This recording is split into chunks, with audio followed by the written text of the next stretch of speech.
ಹೊಸದು ಹಾಡು ಹಾಡಲಾರೆನು ಮನದ ಪುಟದಿ ಬರೆದ ಗೀತೆ ಮರೆಯಲಾರೆನು ಎಲ್ಲಿಯ ಬಂಧವು ಕಾಣೆ ಬಿಸಿತು ಜೀವಕ್ಕೆ ಜೀವ ಅರ್ಪಣೆ ಮಾಡುವೆ ನಿನಗೆ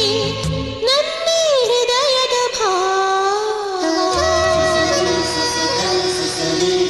ಬರೆಯದ ಮೌನದ ಕವಿತೆ ಹಾಡಾಯಿತು ಎದೆಯಲ್ಲಿ ನೆನಪಿನ ನೋವು ಸುಖ ತಂದಿತು